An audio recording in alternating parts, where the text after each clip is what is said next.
बिस्मिल्लाहिर्रहमानिर्रहीम। अस्सलामुअलैकुम स्टूडेंट्स। आज ये क्लास 9th की बायोलॉजी का चैप्टर नंबर 1 है और बायोलॉजी ये आपकी न्यू बुक है, आपको मालूम है। इंट्रोडक्शन टू बायोलॉजी चैप्टर 1 है। अब बायोलॉजी क्या है ये तो आपको मालूम है कि biology is a branch of natural science which deal with the study of living beings. ये कुदरती जो मतलब ब्रांच है किस चीज़ की, कुदरती साइंस की। किससे स्टडी करती है? लिविंग बींग्स से, जो ज़िंदा जानदार चीज़ें हैं। अब आपको इसमें मेन मालूम होना चाहिए कि बायोलॉजी में जो है आपकी 3 डिवीज़न हैं। एक ज़ूलॉजी है, जानवरों के बारे में, बॉटनी है, उसमें आपके पौधे आ गए, और तीसरा है माइक्रोबायोलॉजी जिसमें आपके बैक्टीरियाज़ वगैरह हैं जो माइक्रोस्कोपिक हैं। माइक्रोबायोलॉजी इसी वजह से कहते हैं बग़ैर दूरबीन के वो नज़र नहीं आते। अच्छा, अब देखें बायोलॉजी जो है ये मैंने आपको बता दिया कि बायोस का मतलब होता है लिव, और लोगोस का मीन होता है थॉट्स और रीज़निंग, मतलब ज़िंदा रहने की वजूहात और थॉट्स जो हैं ख़यालात।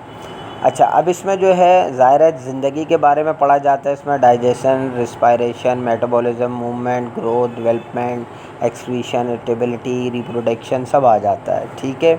अच्छा, अब जो है हम इसकी मेन जो एक्सरसाइज वर्क है चैप्टर 1 का, लेकिन पूरा चैप्टर अगर मैं रीड करूं और उसको एक्सप्लेन करूंगा तो बहुत टाइम हो जाएगा, मतलब बहुत वक्त लग जाएगा। तो इसकी एक्सरसाइज जब हम करेंगे तो जो एक्सप्लेनेशन होगी इंशाल्लाह उसमें पूरा चैप्टर ही आ जाएगा। तो अब हम चलते हैं, इसकी एक्सरसाइज वर्क है पेज नंबर 15 पर।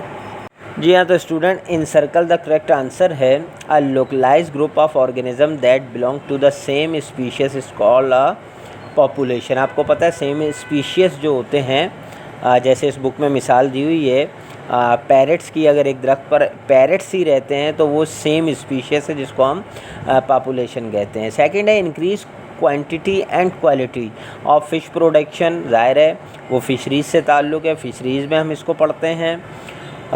उसके बाद थर्ड है study of remote past organic life with the help of fossils, तो वो हम पढ़ते हैं पैलियोंटोलॉजी में। उसके बाद 4 है laws and techniques of physics are applied to explain the living process of life. तो जो प्रोसेस ऑफ लाइफ हम किस में पढ़ते हैं? बायोफिज़िक्स में। सी वाला ऑप्शन है बायोफिज़िक्स।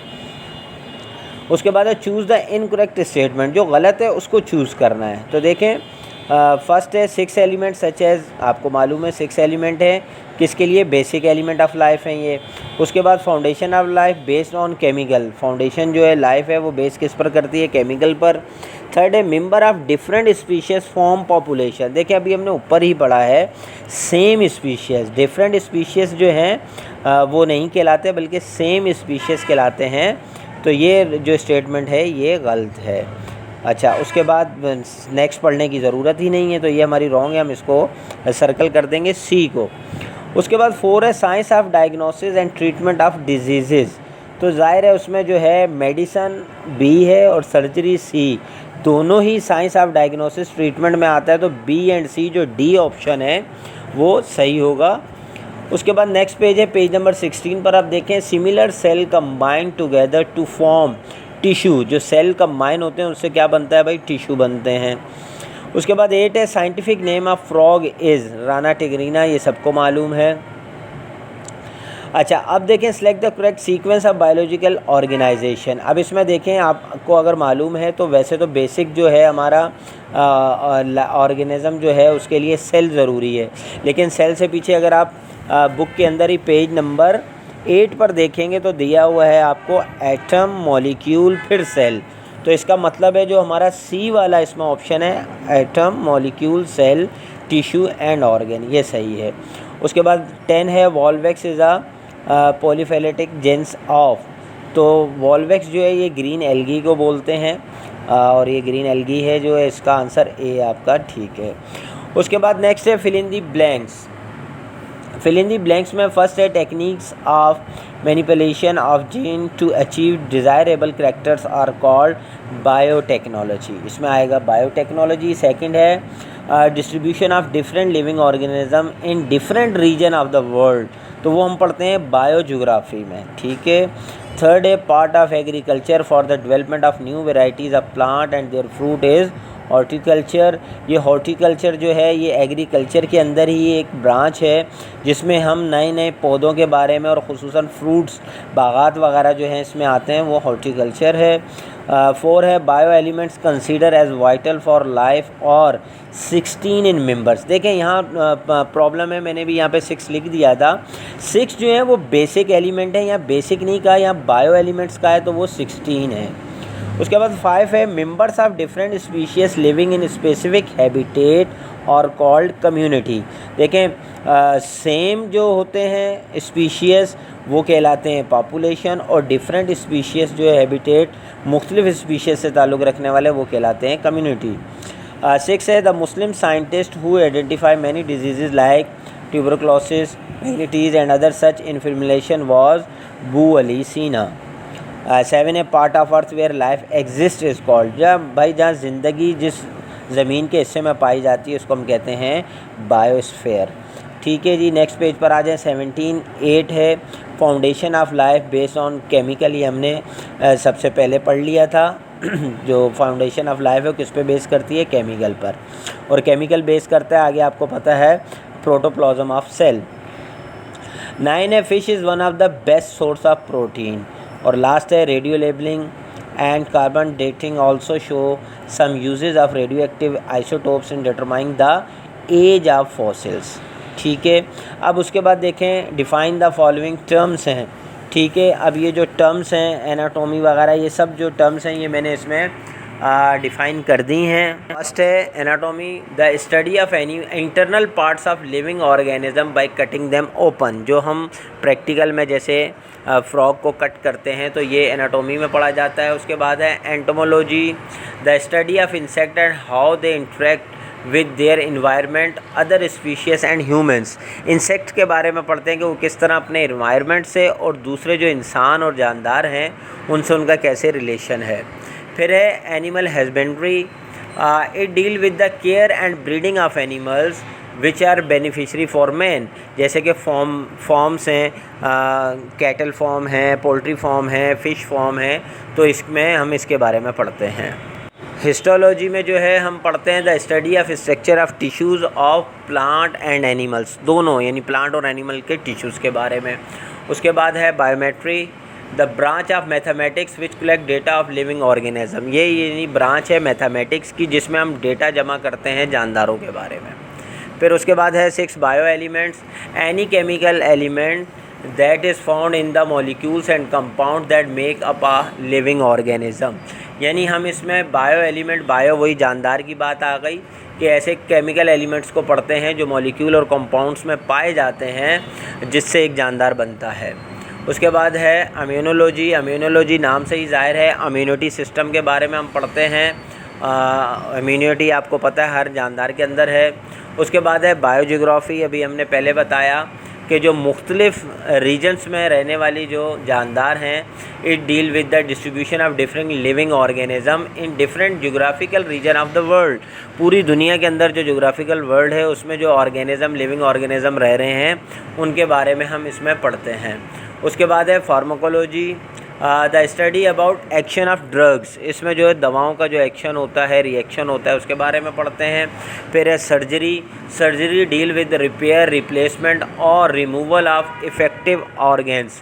ज़ाहिर है सर्जरी आपको मालूम है ये हेल्थ से रिलेटेड है और इसमें हम तमाम जो हमारी रिपेयरमेंट है, रिप्लेसमेंट है बॉडी की, चाहे जानदार तमाम जानदारों की है, उसके बारे में हम इसको पढ़ते हैं। अगर कोई ऑर्गन हम जो है वो रिमूव भी करते हैं तो वो भी इसमें पढ़ते हैं। उसके बाद क्वेश्चन नंबर 4 है distinguish between the following in tabulated form, colonial organisation and multicellular organisation. तो देखें कॉलोनियल ऑर्गेनाइजेशन में many unicellular organism live together by forming colonies, यानी एक यूनिसेलुलर आपको पता है एक सेल वाले जो जानदार हैं वो एक जगह रहते हैं और वो कॉलोनी कहलाती है, तो वो आपका जो है कॉलोनियल ऑर्गेनाइजेशन है। मल्टी सेलुलर ऑर्गेनाइजेशन में क्या होता है, the organism form by many cells live singly, उनके जो जिस्म है वो तो बहुत सारे सेलों से बना हुआ होता है लेकिन वो रहते सिंगल ही हैं, सिंगली होते हैं वो।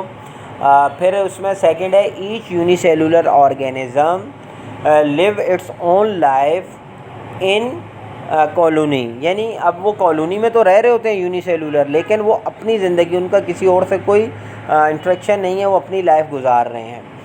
जबकि मल्टी सेलुलर में each multi cellular organism live its own life independently, यानी आज़ादी से। ये भी, इसमें भी ऐसा ही है कि ये भी हर मल्टी सेलुलर ऑर्गेनिज्म जो है वो ज़िंदा है और अपनी ज़िंदा रह रहा है और अपनी अलहदा आज़ाद लाइफ गुजार रहा है।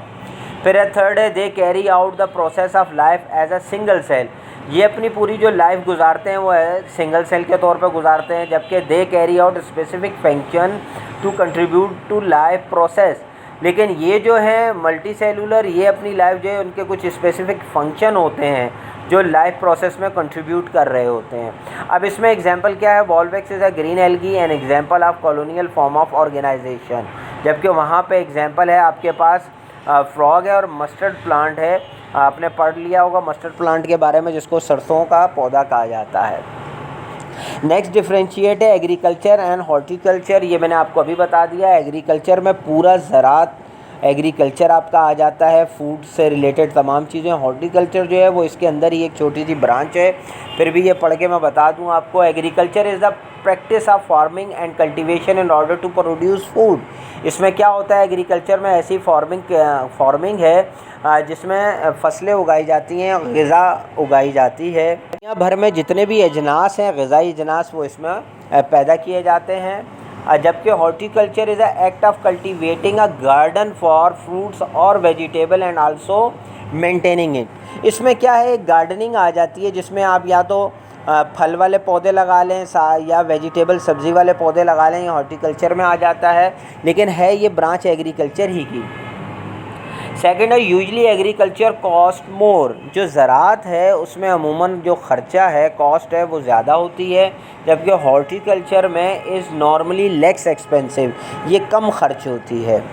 थर्ड है agriculture is mainly taken up age occupation by people. जो एग्रीकल्चर है वो लोग उसको प्रोफेशन के तौर पर अपना पेशा अपनाते हैं, जबकि हॉर्टिकल्चर जो है is opted for occupation as well as leisure. यानी अब ऐसा है कि ये कुछ लोग इसको प्रोफेशन के तौर पर करते हैं और कुछ लोग फारिग वक्त को अपना यूटिलाइज़ करने के लिए। फिर है agriculture has large scale of operation. जो एग्रीकल्चर है उसका जो ऑपरेशन होता है वो बहुत बड़ा स्केल है, लार्ज स्केल पर होता है, जबकि horticulture has small scale of operation, और ये छोटे पैमाने पर होता है।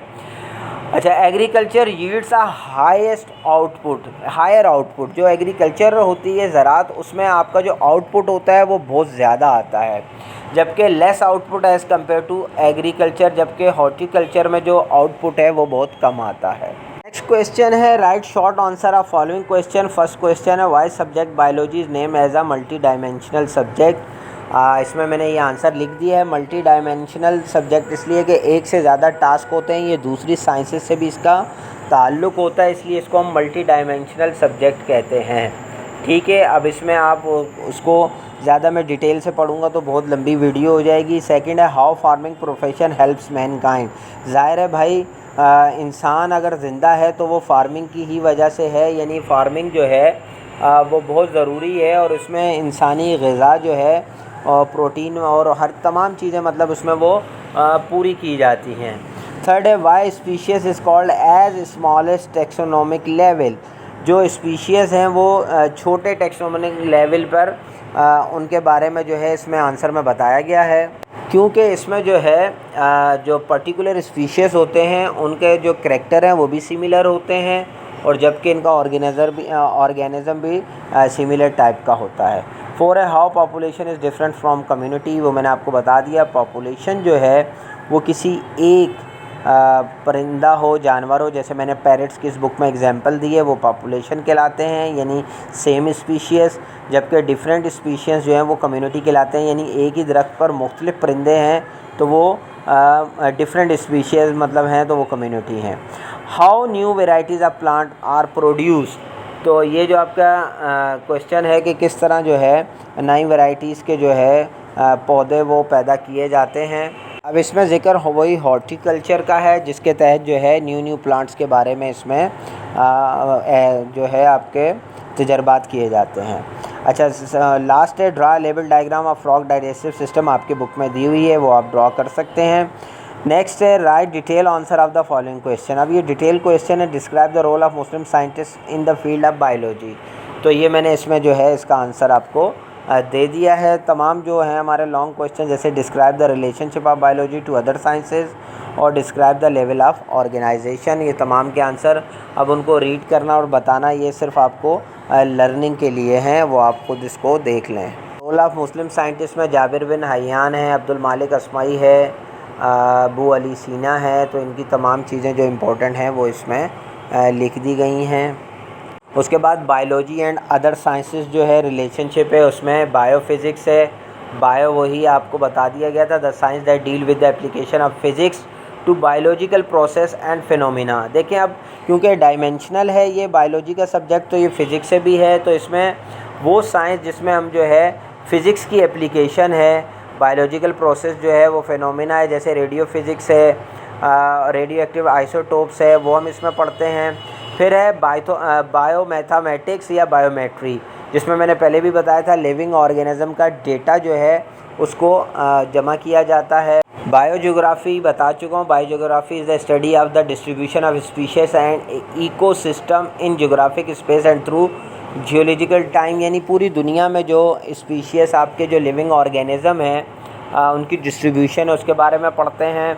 फिर बायो इकोनॉमिक्स है, bio economics is the science determining the socio economic activity, for example meat production etcetera are calculated for cost value and profit value. यानी इकोनॉमिक्स में जो है वो आपको पता है बायो इकोनॉमिक्स में कि इसमें जो है एक मिसाल ये दी गई है कि जैसे गोश्त के प्रोडक्शन है तो उसको हम कैलकुलेट करते हैं, उसकी कॉस्ट कितनी है, उसका प्रॉफिट वैल्यू कितना है, तो ये इसमें इस बायोलॉजी की साइंस में हम ये पढ़ते हैं। उसके बाद थर्ड है the level of organisation. The level of organisation in living world are based on chemical foundation. ये बता दिया गया बार बार, आपका जो लिविंग वर्ल्ड है वो बेस करता है केमिकल फाउंडेशन पर। These level are as follows, atomic level of organisation, all types of matter are made up element, each element contains a single kind of atoms, each atom is made up of subatomic particles, जो आपको पता है proton, electron and neutrons हैं। तो ये कह रहे हैं कि तमाम किस्म के जो मैटर हैं वो एलिमेंट से बने, और एलिमेंट जो है वो एक सिंगल काइंड ऑफ एटम से बना है। तो और वो एटम के अंदर भी 3 चीज़ें वो आपको मालूम है। उसमें फिर बताया जा रहा है number out of 100 kind of elements हैं, 100 के करीब, तकरीबन 100 से ज़्यादा एलिमेंट्स हैं जो नेचर में हैं, लेकिन 16 किस्म के जो एलिमेंट्स हैं वो बायो एलिमेंट्स हैं, और उसमें से 6 एलिमेंट जो हैं वो बेसिक एलिमेंट्स हैं लाइफ के लिए, CHONS एंड P। उसके बाद सेकंड है molecular level of organisation. Molecules are form by the binding of atoms. आपको मालूम है, मैंने अभी बताया, एटम है, एटम के बाद मॉलिक्यूल्स होते हैं, फिर सेल बनते हैं। तो मॉलिक्यूलर जो है वो फॉर्म करते हैं किससे, जब एटम बाइंड होता है, एटम एक जगह बाइंड होता है तो मॉलिक्यूल्स बनते हैं।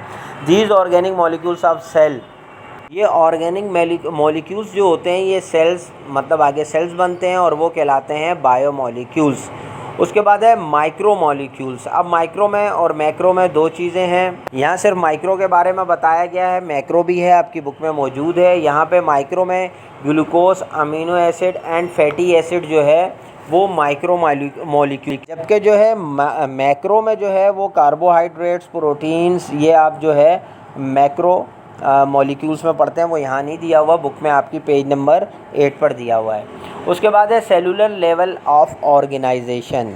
तो आपका सेलुलर लेवल है ऑर्गेनाइजेशन का, उसमें देखें the biomolecules when work together in the form of suspension it is called protoplasm. मैंने आपको बताया जो केमिकल बेस है लाइफ की वो जो है किस पे है, प्रोटोप्लाज्म जो है वो सेल है। When protoplasm work in the form of unit this is called cell.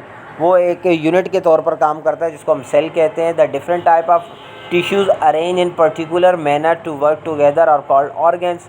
जब सेल जो है वो टिश्यूज़ बनाते हैं और जब टिश्यूज़ एक अरेंज होकर कोई काम करते हैं तो वो उसको हम क्या कहते हैं, ऑर्गन कहते हैं। यानी पर्टिकुलर मैनर में जब टिश्यूज़ काम करते हैं तो वो ऑर्गन कहलाते हैं। और फिर different organ type work in a coordinate manner to perform a function is called organ system. एक ऑर्गन से जब दूसरे ऑर्गन जुड़कर मतलब काम करते हैं, एक जैसा काम उनका होता है, तो वो पूरा ऑर्गन सिस्टम कहलाता है। उसके बाद different organ system function in coordination in as unit they form a body और मल्टी सेलुलर ऑर्गेनिज्म। और इन्हीं ऑर्गन से मिलकर जो है एक बॉडी बनती है लिविंग ऑर्गेनिज्म यानी जानदार की, जो मल्टी सेलुलर ऑर्गेनिज्म होते हैं। ये जो हम क्वेश्चन पढ़ रहे हैं ना, लेवल ऑफ ऑर्गेनाइजेशन, इसमें सब चीज़ें आपकी बुक में से आ गई हैं ये तकरीबन। अब उसके बाद है taxonomic level. Taxonomic level related with living organism. The species is the smallest unit of taxonomic level. तो जो टेक्सोनोमिक लेवल है उसका सबसे छोटा जो यूनिट है वो स्पीशीज कहलाता है, ठीक है। Which includes morphologically similar living organism which interbreed, ठीक है, वो ब्रीड भी करते हैं, पैदाइश होती है, वो बहुत एक जैसे सिमिलर लिविंग ऑर्गेनिज्म होते हैं। 5 है पॉपुलेशन लेवल, वो आपको मैं बता चुका हूँ कि सेम काइंड ऑफ स्पीशीज़। फिर कम्युनिटी लेवल में बता चुका हूँ डिफरेंट स्पीशीज़, और इनमें जो है एग्जांपल ऑल स्पीशीज़ इन अ पाउंड, जैसे कि किसी दरख्त पर मुख्तलिफ परिंदे या किसी तालाब में मुख्तलिफ जानदार। अच्छा 7 है ecological system. The study how organism interact with each other and with their environment. Organism जो है वो आपस में कैसे एक दूसरे को इंटरेक्ट करते हैं और साथ में उन पर माहौल कैसे असरअंदाज होता है, इसको हम बोलते हैं इकोलॉजिकल सिस्टम। उसके बाद है बायोस्फीयर लेवल। आपको मैंने बताया दुनिया में जिस जगह भी ज़िंदगी पाई जाती है, एग्जिस्ट करती है लाइफ, वो बायोस्फीयर, हम उसमें बायोस्फीयर में ये चीज़ें पढ़ते हैं। तो स्टूडेंट ये आपका जो चैप्टर नंबर 1 था, इंट्रोडक्शन टू बायोलॉजी, ये आज फिनिश हुआ और आई होप कि बहुत आपको अच्छी तरह से समझ आया होगा। मैंने भाई अपनी पूरी कोशिश की है, मुझे तो बहुत मज़ा आया आपको समझाते हुए। और अगर आपको वीडियो, मैंने खैर कोशिश की थी छोटी हो लेकिन फिर भी थोड़ी सी लंबी हो गई है। अगर आपको अच्छी लगे मेरी वीडियो तो इसको भाई लाइक भी करें, शेयर भी करें। और मैंने बारहा आपसे कहा कि कोई चीज़ आपको किसी भी 9 मैट्रिक के किसी सब्जेक्ट के बारे में कोई भी प्रॉब्लम हो, बिल्कुल फ्री होकर आप जो है मुझे कमेंट्स कर सकते हैं। जो चीज़ आपको पूछनी होगी इंशाल्लाह मैं अपनी पूरी एफ़र्ट करके आपको उस चीज़ के बारे में उस सॉल्यूशन उसका दूंगा और उस पर वीडियो बनाऊंगा। और आई होप कि आप जो है मेरे इस जो काविश है उसको सराहेंगे और उसको जो है मेरे चैनल को ज़्यादा से ज़्यादा सब्सक्राइब करें। और अगर आप 9 और मैट्रिक की जो न्यू बुक्स आ गई हैं इनकी तमाम वीडियोस आप देखना चाहते हैं तो मेरे चैनल पर जुड़िए रहिए। और मेरे चैनल पर जो है आप ज़ाहिर सब्सक्राइब करेंगे, बेल आइकॉन आप प्रेस कर लीजिएगा ताकि मेरी हर नई आने वाली वीडियो आपको मिलती रहे। इंशाल्लाह नेक्स्ट वीडियो में मिलते हैं, जब तक के लिए अल्लाह हाफ़िज़।